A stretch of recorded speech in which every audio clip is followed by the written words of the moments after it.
how exclusives work in consoles, they're actually kind of a touchy subject, particularly among what we like to call fanboys, which admittedly I am a bit myself.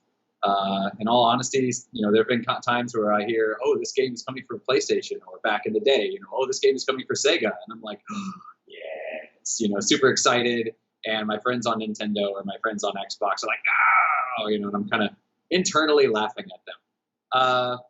So I'm definitely guilty of that, and vice versa, where they're getting a game and I'm like, "Oh no." But as I've grown older, I've definitely become much more sympathetic to my fellow gamers. And I definitely feel now that when I see a game that's an exclusive, I enjoy it, but I do kind of have a little bit of sadness inside where I'm like, oh, I wish somebody could share this. For example, when Horizon Zero Dawn came out, I talk about it all the time, and Koreans like, oh, that sounds so much fun. And I'm sitting there like, oh, I wish you could play, but you can't. So when they announced that it was going for PC, I was actually very excited. I know some PlayStation people were probably like, no, but I was actually quite happy to hear that. So in the console sphere or environment, the purpose of an exclusive is basically to sell that console. So for example, PlayStation will make an exclusive game for PlayStation specifically to encourage people to buy their hardware. Now, obviously, you could probably actually make more money if you sold it on multiple platforms, because then you're making more sales. If I sell to 100 PlayStation people and 100 Xbox people, that's 200 sales. So you could definitely make more money on the game itself by having a multi-platform game. However, by having an exclusive, that forces people to buy your system or suggests that they should buy your system. And then once they're already in your ecosystem, all the other games they're buying are also going to be for that system because that's what they already have. So the real purpose of exclusive here is to encourage people to buy the hardware. That's its primary purpose. Now, however, so usually what they do is they have their own studios. For example, Sucker Punch belongs to PlayStation. So Ghost of Tsushima is a PlayStation property. Other games like Horizon Zero Dawn or Gravity Rush are the same thing. Halo is owned by Microsoft. And back then, Microsoft basically owned Bungie. Well, Bungie left Microsoft, but because Microsoft owned the rights to Halo, Halo has never been released on anything except for PC.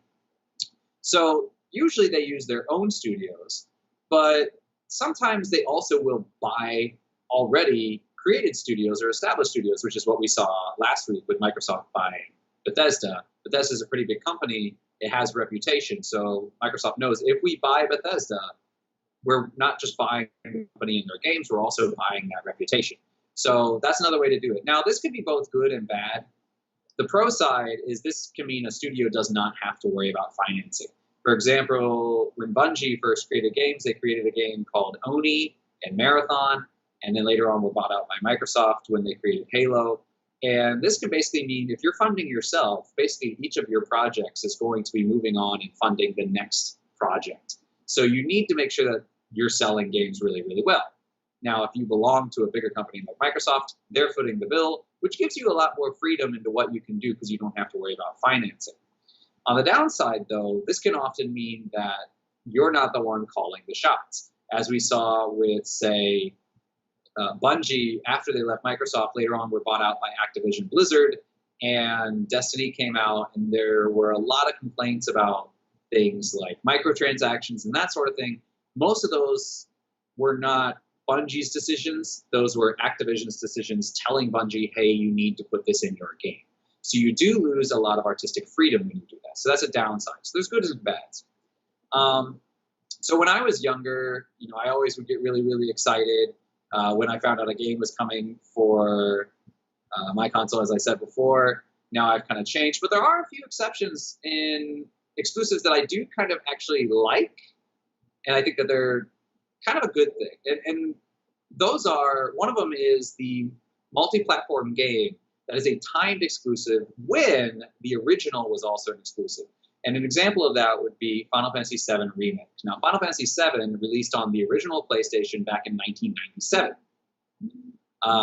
Once they got to, I think it was around Final Fantasy 13, they went multi-platform. So you can start buying Final Fantasy games on the Xbox as well. So this expands their market. Uh, so going back, now they're doing Final Fantasy VII Remake. It is, again, a multi-platform game, so it will be on Xbox, but because the original Final Fantasy VII was on the PlayStation, they released it first on the PlayStation and gave them kind of this timed exclusive status. I think that's kind of a good way to kind of show appreciation to loyal fans of certain or loyal companies and that sort of thing. So I think that's really good.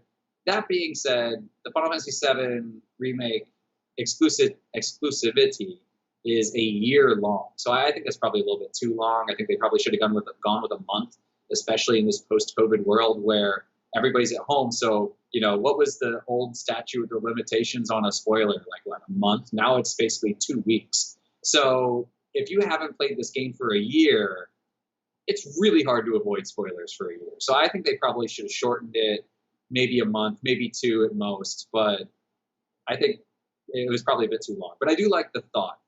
However, Final Fantasy 16, which is going to be a brand new game in the franchise, is also going to be PlayStation exclusive.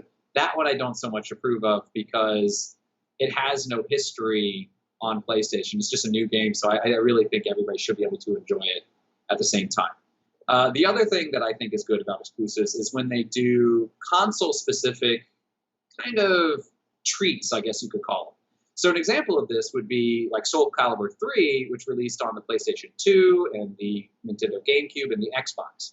And the game was identical for all 3 systems, with the exception of each console had its own character added into the game. So for instance, Nintendo had Link from The Legend of Zelda as a playable character. I think that's really cool that you can add something that has this Nintendo flavor, and it would make sense that you wouldn't be allowed to have Link on different consoles. So I think having that was kind of cool. PlayStation got, I don't remember his name, I think it's Hihachi or whatever from Tekken.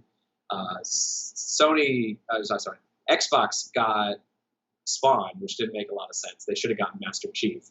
But I think that kind of idea is kind of a cool little nod to the console. And it's kind of fun. An example of how I think this is done really badly, though, would be Destiny, giving PlayStation users special weapons that are available to them and do not become available to PC or Xbox until much later, which at that point, usually they've had a couple expansions and those weapons aren't really viable. So it's kind of like, yeah, you can have it, but why would you want expansions and those weapons aren't really viable? I don't think Destiny's approach is the correct way to do it. However, I understand why they did it, and that's because PlayStation just threw a bunch of money at it. So, but there are definitely some advantages to console exclusives. So one of them is parity. Okay, one of the reasons that people would argue consoles over PCs are always more powerful, but consoles are always consistent in their power, which means that if I am playing on a PlayStation and you're playing on a PlayStation, there's not really this competition of my PlayStation's better than your PlayStation, which if you have that on PC, that's definitely a thing. I have a better graphics card.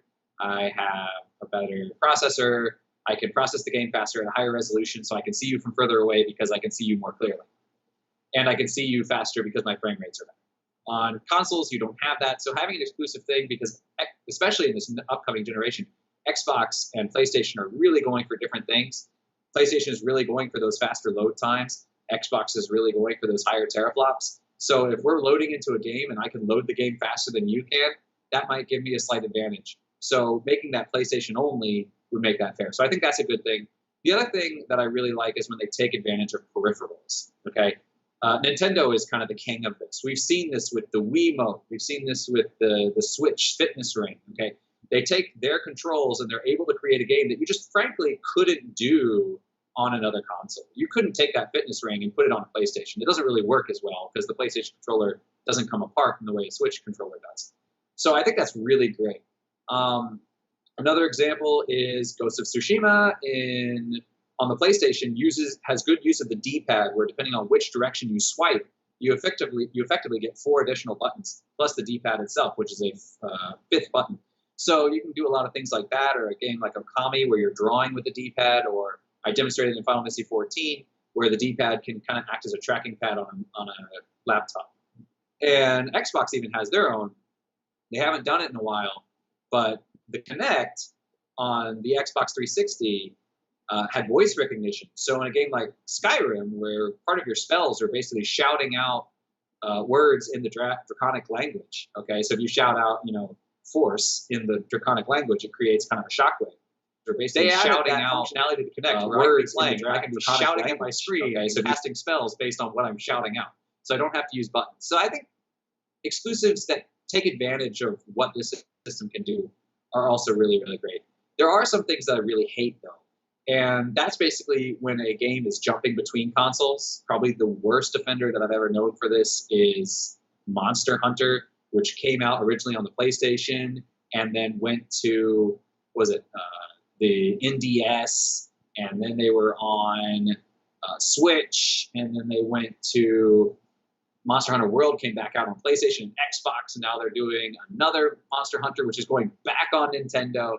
So I really don't like it when franchises do that, because if I like a franchise, I want to be able to enjoy everything on it. Kingdom Hearts is another thing like this, where the original two were on PlayStation 2, and then they jumped over to Nintendo. So all the PlayStation fans are now missing a good chunk of the story. All the Nintendo fans are missing the whole beginning of the story. The only way to get the whole story is to buy both consoles. So I don't really like that. And then, like as I said before, I don't like exclusive content in multi-platform games like Destiny. So, Krian, would you like to fill us in on the PC side of things? I think it depends on who you're talking about. I think that Nintendo is probably going to definitely continue with the exclusives. That's kind of where they shine. A lot of people don't really like the third-party offerings on the Nintendo systems, but their first-party things are, the Legends of Zeldas, the Marios. Those are their big money makers. So I don't see Nintendo doing that. Xbox, I think they're moving away from a console kind of market. So I think they're trying to do this Game Pass, and I think that they will eventually push to release Game Pass on, say, the PlayStation and the Nintendo. So I think Xbox will definitely move away from kind of the traditional concept of what a exclusive is as far as consoles, where you can play it. But I do think that they will have exclusives exclusive to Game Pass itself. And as far as PlayStation, it's really hard to say, because I would normally want to say they'd be like Nintendo and they'd want to keep their stuff proprietary. But with Horizon Zero Dawn, and there's rumors of Bloodborne going to PC, I don't know if they'll go release on other consoles, but I do think they're going to start releasing more on PC. So I do think that they're going to kind of move away from that model. But yeah, Xbox, I think, is probably moving into more like what Sega did, where they used to make consoles, and then they said, you know what, we're just going to make games, let other people handle the console thing. I think Xbox is going to do something similar, where they're going to say, okay, let other people handle the consoles. We're going to focus on cloud gaming and put that feature on other people's consoles. I think that's where they're